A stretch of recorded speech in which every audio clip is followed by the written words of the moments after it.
Mikee P, Mike Bobosi back in the Money Players podcast for Assiniboia Downs. We got a couple more weeks left at Assiniboia. We're going to look Tuesday night, September 16th, late pick four.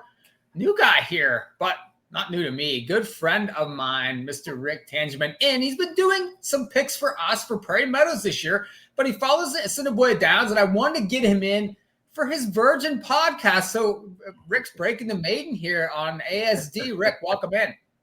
Thank you, buddy. Good to be here. I appreciate the opportunity. Well, I know you're a longtime horse player, and obviously we've been friends for 20 plus years and used to hit some OTBs. We've certainly been to plenty of racetracks together, but talk about a little bit about yourself and how often you're playing the horses. I know that there's a lot of different tracks that you follow, and you're an everyday kind of guy. So, talk a little about yourself. Yeah, fell in love with it about over 20 years ago, Mikey. Had an opportunity to go to a charity golf event with the good friends of ours, Paul Engelman, and was introduced to Rob Ragonia. And those two guys spearheaded me and started me, pushing me to go to Charlestown and to the Penn. And at first I was a little reluctant, but boy, when I saw the competition in this beautiful sport. I mean, we grew up as kids. We were playing ball. Mom would call us in to dinner. We'd wolf down dinner and go back out and play ball again, So it was all about the competition. So, and that's what this sport brings to light for me right now is just the beauty of the competition. But and getting over to Johnstown to the OTB in the olden days, I remember the day I met you. You had a Troy Polamalu jersey on. And I thought, this isn't going to go well because I've been a Raiders fan all my life.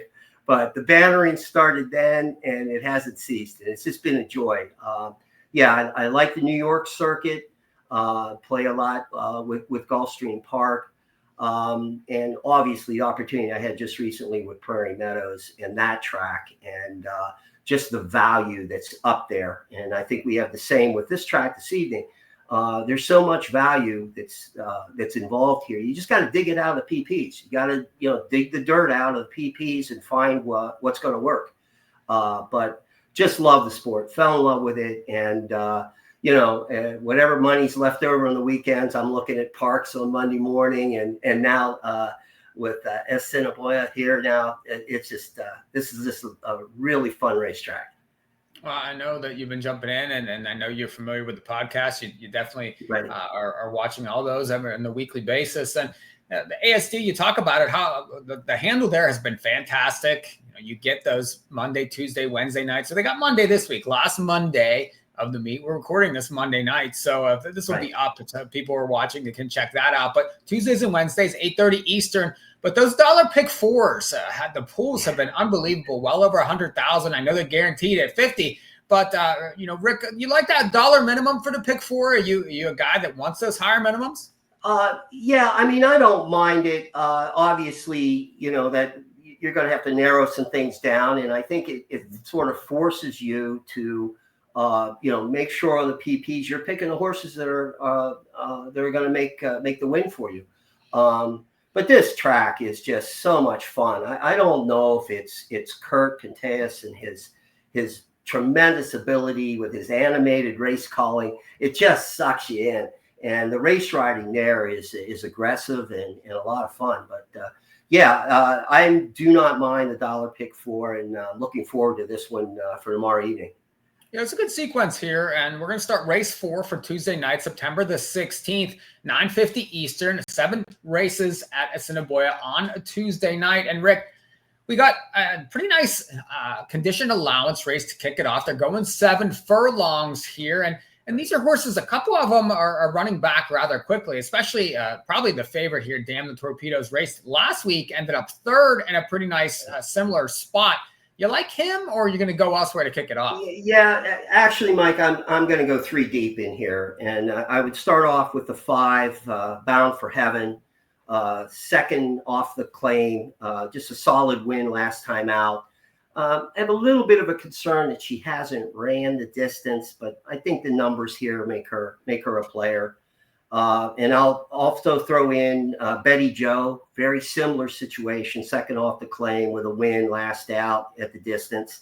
She'll be part of the early pace. But one of the things I like about her is you go back like over her last 3 races, you just see improvement every time she goes out. And yes, obviously, I think you have to use Damn the Torpedoes.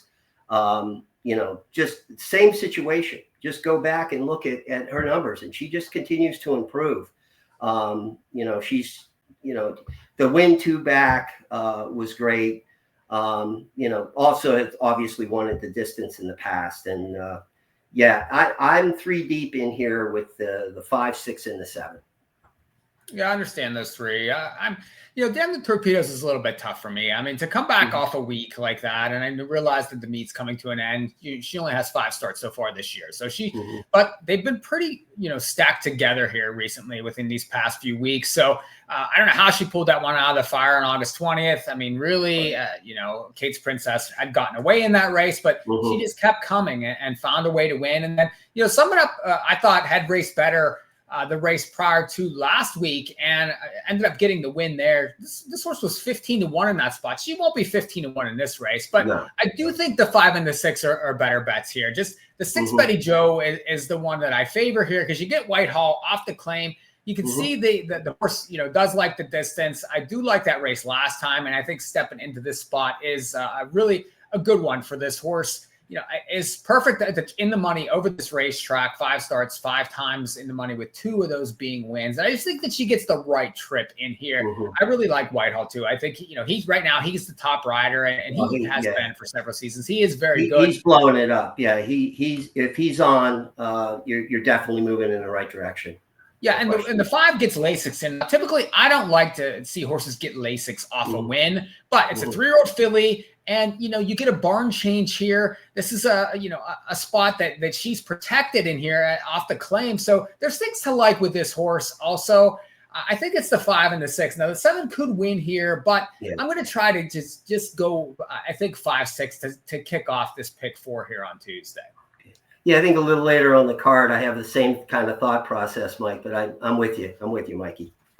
Let's go to race number 5, and we have a nice $50,000 stake. It's the Gold Cup. They're going for a mount and 8th here, and the winner from last year, Magic Tiger, shows up in this spot, but not going to be favored in here. There's 2 horses that have raced very well during the meet. The 5 Judo, the 6 Malibu SS. They're even money 2-1 in the morning line. And you look at their numbers; they tower over these horses.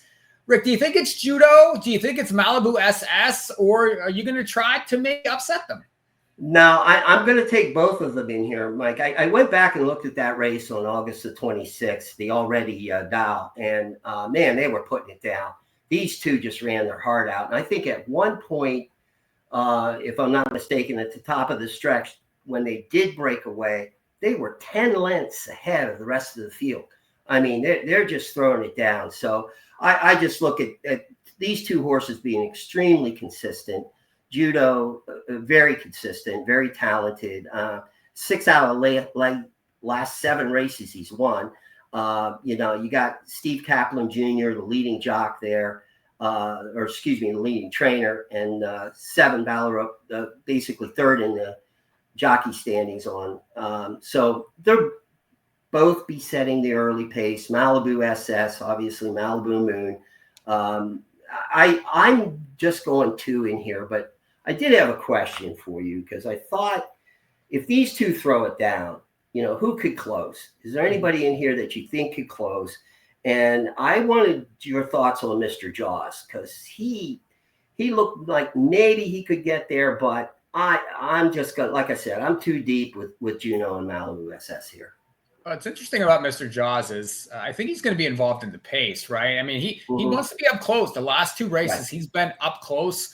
And, tried the Manitoba Derby, and really that was a bit too tough for him. Ended up being placed 3rd in that spot. But I do think that he might not be quite as fast as these other 2 horses. Right. But his best chance is getting involved early in this race, and that could compromise all of them. I mean, he's really kind of the key to the race, right? Because, Judo's going to be out there again. And I do think maybe the extra distance could compromise him because if you saw in the last race when Malibu SS came after him, I mean, Malibu was under a drive coming around the turn to come get him, to kind of hook him around there. But he was going away late. I do think as the race got longer, he certainly got a little stronger.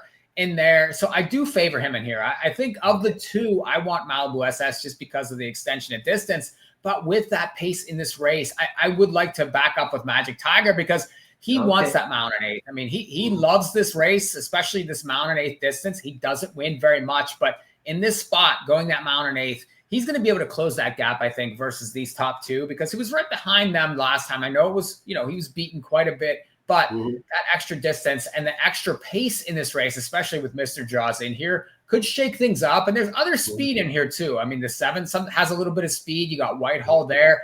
Other horses are not going to let these horses get away because they're going for 50,000 here. So this is a big pot for Assiniboia.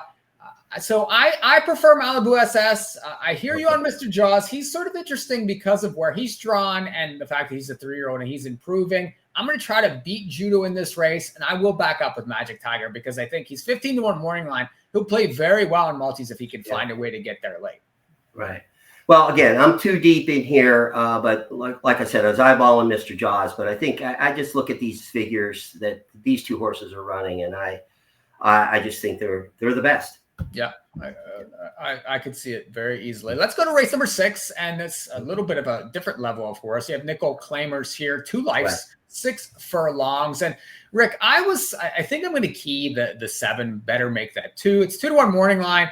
You get a jockey switch here, third back, you get a drop. All systems are go. And this horse had a rough trip last time in August the 4th, really kind of made a big move into a faster part of the race and then ended up tiring. I just like this spot for this horse. And, Lemon Twist has burned a lot of money at this racetrack so far this year. I mean, has been favored the last 4 times. Now, lots of second place finishes, but if you look at that August 4th race, this horse tired one on the front. There's pace pressure in this race, and I just don't trust him. So I'm going to go all in on the 7 here. Better make that 2. How'd you see it? Well, you're a better man than me, than I on this horse, Mike. I'm obviously the huge drop, and he's 2-1. But this horse hasn't hit the board since September the 4th of last year. So I'm just looking at him going, why? I mean, it looks like they have moved him in placement situations over the last 4 or 5 races that would get him in a better position, and he just hasn't performed. So I'm too deep in here with Lemon Twist and Silver Creek Kid. When you look at the race where actually Kurt called Lemon Twist the winner in that last Albin, I think conspiracy theorist, the 9 caught him in the photo, and Kurt had to back up on it. But I just think he obviously stretching out, but Lemon Twist, Silver Creek Kid, he's cutting back. The jockey changed to Ronald Ali. I mean, after his win with Neville Stevenson, that puzzles me a little bit. But he broke the maiden 2 back. I like the 2 and the 5, and I'm going to try to beat the 7 in here. I just understand better make that 2. Just there's just an inconsistency here, and it just puzzles me. I can understand the 5, and I do think the cutback will suit this horse. My problem with the 2 is that the horse has been favored so many times. Right. This jockey, has, is one that he finds a way to get a lot of shares. If you look 16 seconds, 15 thirds, really not so much on the win end. And I do think the 5.5 helps that horse. They're going 6 in this race. So he's going to be short again. And that's the thing about this horse, is definitely going to be short again. If you're going to look at for a price, I was interested in the 6 rocking at the party.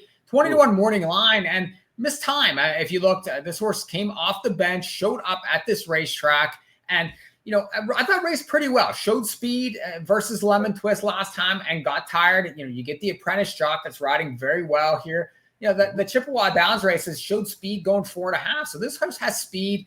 It's going to show it again, and has 5 lifetime wins. Now I know it hasn't made a ton of money, but if I'm looking for a price and I'm looking to beat the favorites, I think this horse has possibilities, especially if the 2, once again, shows that tendency to maybe not get the nose down on the wire. So I'd be 7 and then back up a little 6 in this race. Okay. Good. Let's go to the last, and race number 7. It's a maiden $7,500 claimer. They're going 6 furlongs. Rick, how are we going to get paid? I'm going to go 4D.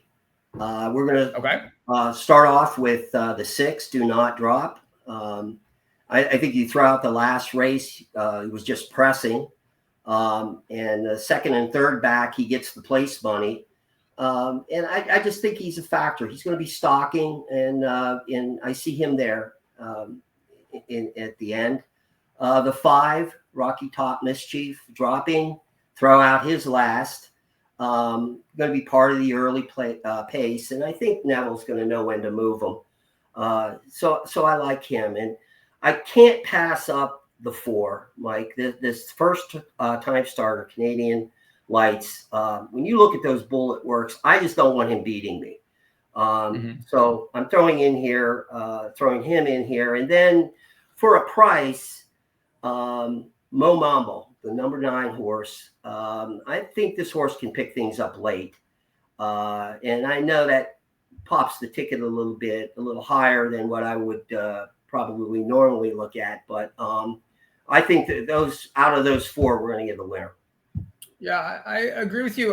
My top pick's a 9, Mo Mambo, 15-1 morning line here. But if you look at this race, I realize it's 75 maidens, but every one of these horses is losing ground in the stretch, except for the 9. The 9 is moving forward in the stretch in its last 2 starts, and that was going 7 furlongs. Now you get a cut back. You get a horse that's going to be legged up here, 3rd time off the bench. You got the apprentice jockey back on. This horse raced very well 2 back versus similar horses, and a pace that was not that fast. I do think that a lot of horses are going to be looking to lay down in this race. This 15-1 morning line, I don't think you're going to get that. This horse is going to take money in here. It's been 7-1 the last 2 starts, but at least this horse is moving forward late. You have a sharp barn. You got a jockey that rides very well, and is probably going to be positioned to be making another late move. So I like Mo Mambo quite a bit in this last race. I think is very much a use, especially at this price in the morning line, is going to play very well in multis if you can get there with this one.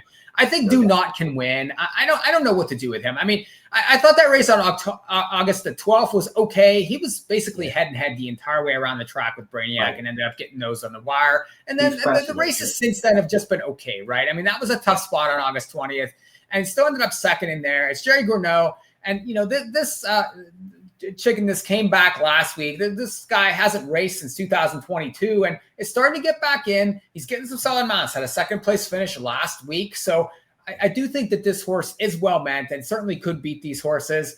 I don't really like the 5. I don't like horses that really quit that badly. So I don't know what happened last time, and it has the same trainer as the outside horse. So maybe it's just a throwout kind of race, but that one's, that was a pretty bad race there. When horses just stop like that, it's not for no reason. So we'll see what happens there. That horse 2-1 morning line. When you mentioned the 4, now I'm not going to use this horse, but if you look at the stats for this one, the sire has 3 first-time starter winners from 11 first-time starts. So certainly 27% there. My problem there is the connections. Maybe they're 0 for 5 first time. This jockey only has 3 wins at the meet, so there's some struggling connections there. But I could see it.